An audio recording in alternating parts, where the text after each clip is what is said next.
in May 2017 to 13.5% in May 2018. The performance of the stock market improved during the first 5 months of 2018, largely attributed to a decline in rates on the money market instruments and general improvement in macroeconomic conditions. Total market capitalization of the GSE increased by approximately 8.3% from January to May. The disinflationary trend experienced in 2017 continued, Mr. Speaker, during the first 5 months of the year, largely supported by stability in the foreign exchange market and generally favorable macroeconomic developments. Headline CPI inflation declined from 12.6% in May 2017 to 11.8% in December 2017, and trended further down in the first 5 months of 2018 to 9.8% in May 2018. The arithmetic, Mr. Speaker, it is plain that inflation is a far more devastating tax than anything the legislature or the executive. And inflation, Mr. Speaker, is going down. Exchange rate. The Ghana cedi remained relatively stable, both on the interbank and the forex bureau market, largely due to improved macroeconomic conditions. Mr. Speaker, the interbank market, cumulatively, the cedi has appreciated by 0.2% against the US dollar during the first 5 months. There has been volatilities in the past 6 weeks, and as we mentioned, this was mostly due to external circumstances, and also, Mr. Speaker, to speculation when the MTN IPO was initiated. Mr. Speaker, the Bank of Ghana has made appropriate interventions, and we are confident that the cedi will be stable through the year. Mr. Speaker, our confidence in this is shown by the provisional trade balance for the period January to May 2018, which recorded, Mr. Speaker, a surplus of 1.354.89 billion, 6.6% higher than the surplus of 1.27 billion recorded during the same period in 2017. The improvement in trade balance was as a result of higher export earnings driven by oil and non-traditional exports, which outweighed the value of imports. The value of merchandise export over the first 5 months of 2018 was provisionally estimated at 6.9 billion, indicating an increase of 10.5% compared to 6.3 billion recorded in the same period. Receipts from oil exports accounted for the improvement in the export earnings. Thank you.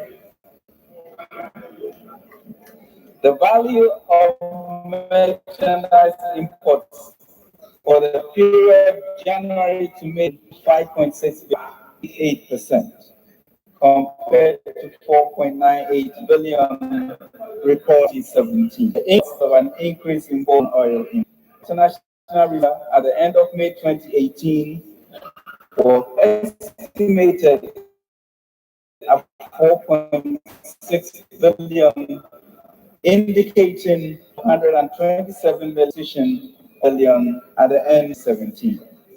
The country's gross international reserves increased by 280 million to 7.8 billion from a stock position of 7.6 billion at the end of December 2017. This was sufficient, Mr. Speaker, to provide for 4.2 months of import cover.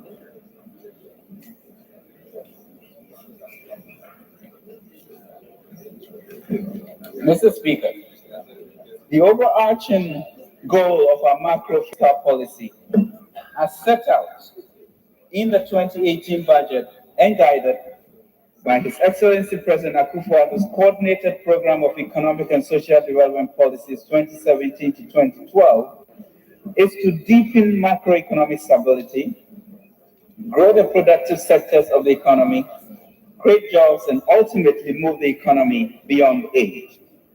Mr. Speaker, to achieve our fiscal objectives, the fiscal deficit has been set as a primary anchor and aims to reduce the overall fiscal deficit from 5.9% of GDP recorded at the end of 2017 to 4.5%. Sustain a primary surplus of about 1.6% of GDP, ultimately leading to a decline in the rate of debt accumulation.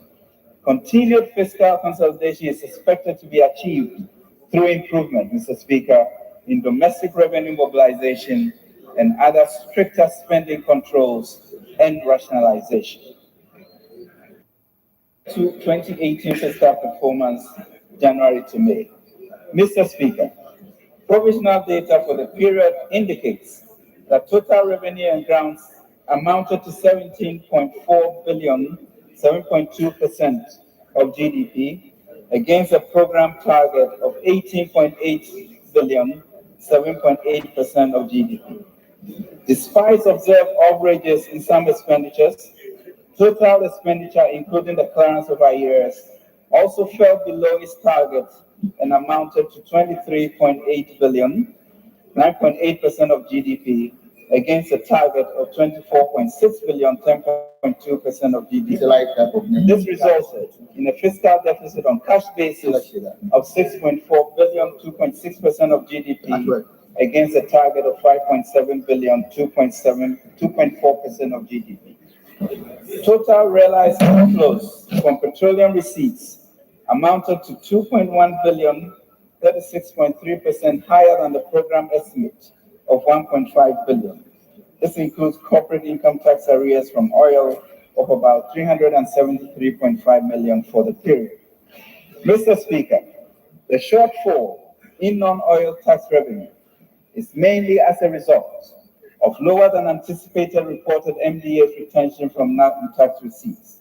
It is important, however, to note the modest inflow from the yield from NDA's IGF capping of about 5.6 million or 7.2% of the program target of the Ghana 77.7 million was realized for that period. Mr. Speaker, total government expenditure, including arrears clearance, amounted to 23.8 billion, 9.8% of GDP, and constitutes 38.3% of the annual budget target.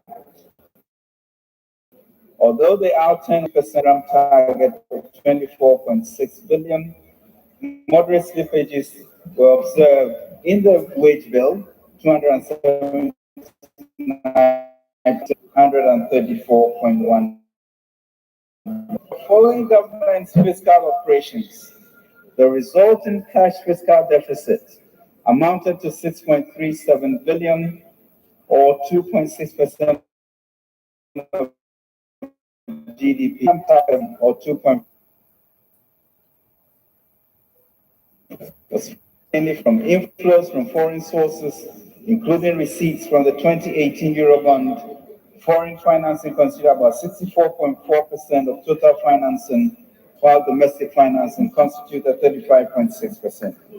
Mr. Speaker, due to lower revenues for the period, the primary balance was equivalent to a deficit of 0.4% GDP against a target of surplus of 0.2% of GDP. Mr. Speaker, the gross public debt stock in nominal terms stood at 154 billion as at the end of May 2018, representing 63.8% of GDP compared to 66.8% in the same period of 2017. Of the total public debt External debt at end May 2018 amounted to 81.7 billion, whereas domestic debt amounted to 72.6 billion, representing 53.0% and 47.0% of the total public debt stock, respectively. As a percentage of GDP, external and domestic debt represented 33.8% and 30%, respectively. 2018 Eurobond issue. Mr. Speaker, the Ministry of Finance had approval from the August House on March 26, 2018 to raise up to 2.5 billion from international capital market on behalf of the government to raise funding for budgetary purpose and for liability management. Mr. Speaker, consequently, on May 10, 2018, government raised a 10-year and a 30-year Eurobond of $1 billion each from the international capital fund, was priced at 7.62, while the 30-year bond was priced at 8.627%. Mr. Speaker, this was the lowest rates the country had experienced in our economic history. Yeah. There were a few landmark achievements of this transaction. It was the first time, Mr. Speaker, a B-rated sub-Saharan country has priced a sovereign bond 4 times oversubscribed. That's $8 billion. It must also be noted that despite the forbearance of Parliament to raise 2.5 billion, we accepted only 2 billion of that amount. It might also be noted that despite the size, more than half of the proceeds will be used for liability management, which will not increase the net total debt stock. Mr. Speaker, challenges in the financial services sector. Mr. Speaker, government approved a purchase and assumption transaction in respect of UT and Capital Banks on August 9, 2017. The P&A involved takeover of total deposit liabilities and some selected assets of the resolved banks. The total net liability of the resolved banks stood at 2.1 billion as of the end of December 2017.